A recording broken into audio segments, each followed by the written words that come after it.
आज कैबिनेट में सबसे पहले माननीय मुख्यमंत्री जी ने यशस्वी प्रधानमंत्री जी और केंद्र सरकार के 11 वर्ष पूरे होने पर एक प्रस्ताव पारित करके मुख्यमंत्री जी को और सभी कैबिनेट के मंत्रियों को बधाई दी और साथ ही एक प्रस्ताव भी पारित किया गया।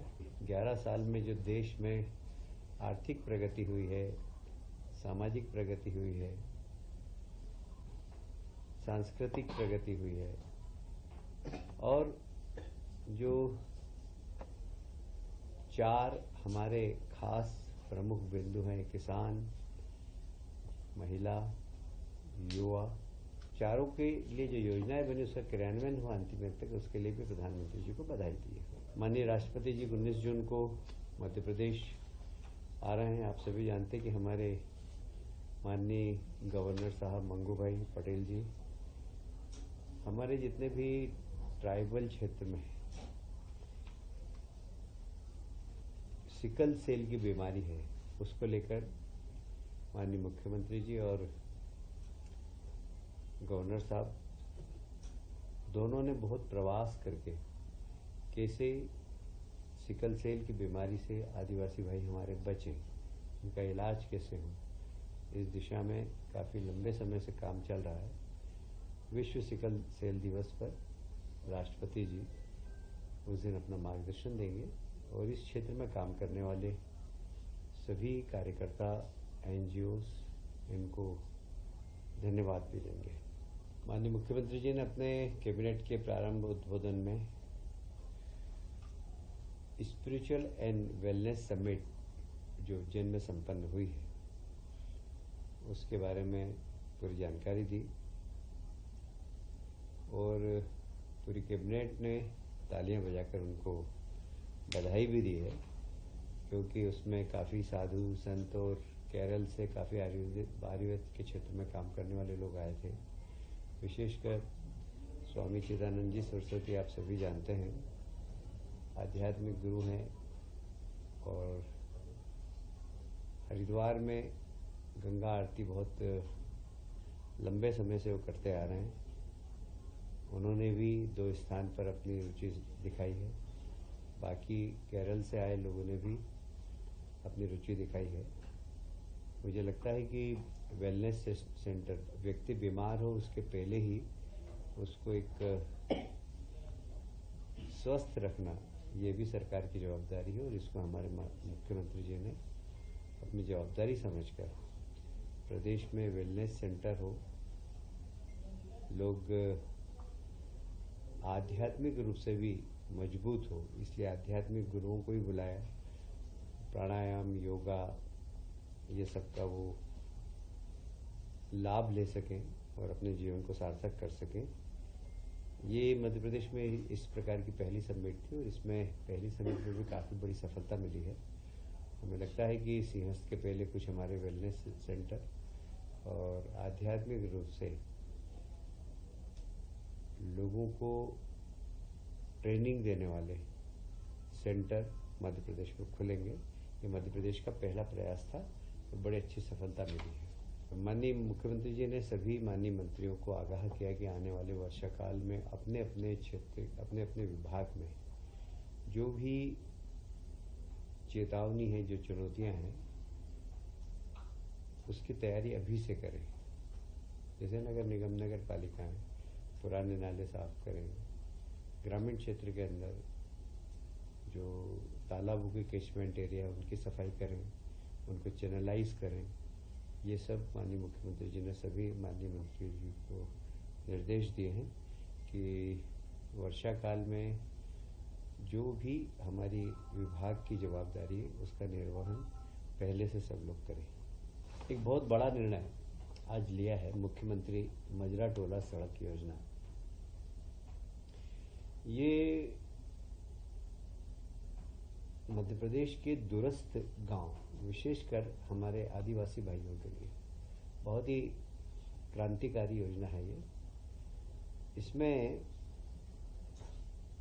छोटे छोटे मजरे टोले, क्योंकि प्रधानमंत्री सड़क योजना से 500 की जनसंख्या वाले गांव तक ही प्रधानमंत्री सड़क बन रही, पर आदिवासी भाई हमारे बहुत छोटी छोटी जगह रहते हैं। या 15 मकान हैं, 20 मकान हैं, फली मजरे टोले, यहाँ भी सड़क पहुँचे। तो एक महती योजना आज हमारे प्रहलाद पटेल जी ने कैबिनेट में रखी और माननीय मुख्यमंत्री जी ने उसमें कहा है कि सब अपने अपने क्षेत्र के अंदर इस प्रकार के क्षेत्रों को, इस प्रकार के गांवों को चिन्हित करें। तो इसका सर्वाधिक लाभ अगर किसी को मिलेगा तो हमारे आदिवासी भाइयों को मिलेगा। और ये बहुत बड़ी योजना है। 30,900 किलोमीटर 30,900 किलोमीटर सड़कें बनेगी और इसमें 21,630 करोड़ की सैद्धांतिक स्वीकृति आज मिली है। इसमें तार रोड भी बनेगी और लेवल देखकर अगर आवश्यकता पड़ी तो वहाँ पर सीमेंट की सड़कें भी बनेगी। तो सीसी रोड भी बनेगी और तार रोड भी बनेगी। इस योजना की विशेषता ये है कि इसमें लगभग जो अभी सर्वे हमारे पास है तो इसमें बसाहटें 20,600 है। और बसाहटों से मतलब ये है कि ऐसी बसाहट जो 600 वर्ग मीटर से क्षेत्रफल है, तो जिसमें 20 आवास, अगर 20 आवास का भी गांव होगा और 100 प्लस जनसंख्या, वास्तविक स्थिति इसकी है, और 50 मीटर दूरी से यदि 12मासी सड़क नहीं हो तो वो गांव एलिजिबल होगा।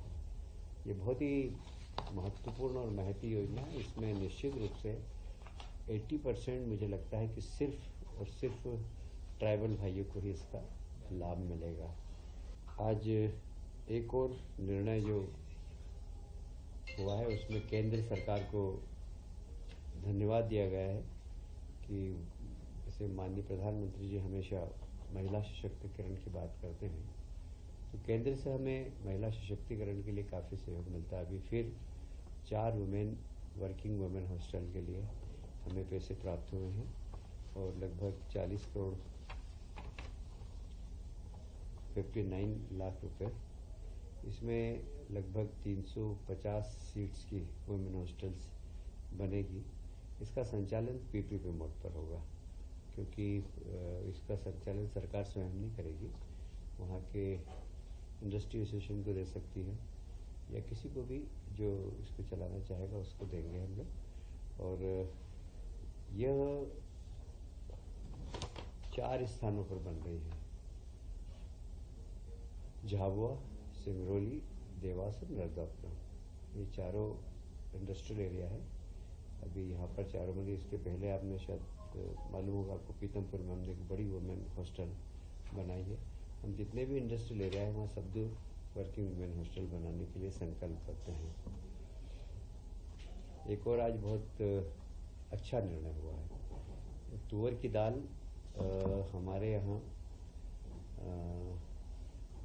बहुत कम होती थी, महाराष्ट्र से मंगवाते थे, तो उस पर मंडी टैक्स लगता था और इसलिए हमारे यहाँ की दाल मिल महाराष्ट्र जा रहे थे, क्योंकि महाराष्ट्र में मंडी टैक्स लगता था उनको, फिर मध्य प्रदेश में मंडी टैक्स लगता था, इसलिए हमारे यहाँ की जो तुअर दाल की मिल महाराष्ट्र जा रहे थे।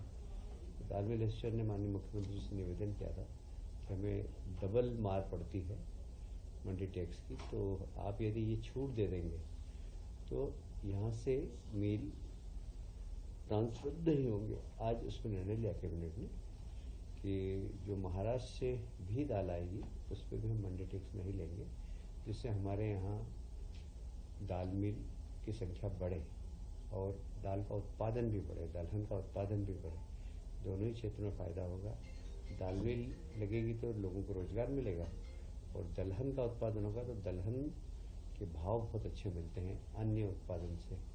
तुअर की दाल सबसे महंगी दाल मानी जाती है, तो हमारे किसान यदि तुअर की दाल बोएंगे तो उनको लाभ भी होगा। तो इसमें मिल भी खुलेंगे, रोजगार भी मिलेगा और हमारे किसान भाइयों को फ़ायदा भी मिलेगा। और फिर जब व्यापार होगा तो जीएसटी का संग्रहण भी राज्य सरकार को होगा। ऐसा नहीं कि राज्य सरकार को संग्रहण नहीं होगा, राज्य सरकार को भी फ़ायदा होगा इसका। तो एक अच्छा निर्णय है, ये राज्य के हित का निर्णय है, किसानों के हित का निर्णय है, व्यापारियों के हित का निर्णय है और रोजगार देने वाला निर्णय है। आज कैबिनेट ने एक और निर्णय लिया है, जिला विकास सलाहकार समिति क्योंकि डेवलपमेंट ही मुख्य आधार होता है। और माननीय प्रधानमंत्री जी का सपना है कि जब 100 साल देश के पूरे हों तो विकसित भारत, विकसित प्रदेश और विकसित जिले बने। तो विकसित जिले बनाने के लिए जिला विकास सलाहकार समिति के आज कैबिनेट ने निर्णय लिया उसके गठन का हर जिले के अंदर, और उसके अध्यक्ष माननीय मुख्यमंत्री जी स्वयं रहेंगे, उपाध्यक्ष प्रभारी मंत्री रहेंगे, क्योंकि जिले के विकास के लिए ज़रूरी होगा। आवश्यकता होगी तो फंड भी प्रदान करेगी जिले के विकास के लिए। तो जो जो सलाह मानने लायक होगी राज्य सरकार उसका अनुपालन करेगी।